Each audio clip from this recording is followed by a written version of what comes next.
Queen Pai, for today's video, nagpagawa nga pala ako ng video. Hindi pa pala ako nakulayan dito ng buhok. Nakuha ko din siya after 2 weeks. After, sinamahan ko pala si Baby Cakes nagpagupit.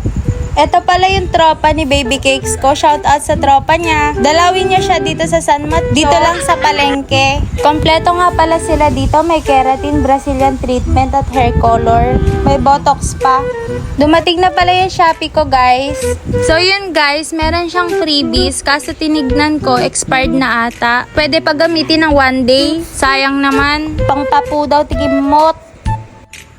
Agdigos naklang biit guys. Magagabi na naman. Ang bilis talaga ng oras.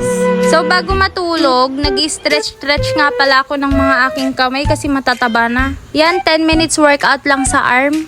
Ang lusog-lusog ko talaga guys. Alagang Baby Cakes yan. Bago matulog, ini-stretch-stretch ko talaga yung aking katawan.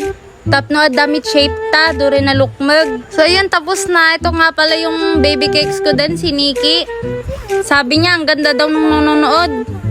At pogi. Bibigyan ko pa yan ng kiss bago matulog yan. I-share ko nga pala sa inyo yung gamit kong lotion, Abony lotion. Sobrang ganda nito guys. Na-absorb agad siya ng skin natin. Sobrang nakaka-hydrate tsaka nakaka-moisturizer. Meron nga din pala tong SPF na kasama. Stop nyo guys yung TikTok ko. Erica Memory, dun na kayo bumili sa baba ng cart. Sobrang bango nga rin pala neto. Ang lakas talaga makaputi neto guys. Meron siyang lycopene. Pinapantay niya yung mga kulay at dark spot natin. Meron nga din pala akong collagen at sorry ko. Naubos ko na yung lotion sa sobrang ganda nito.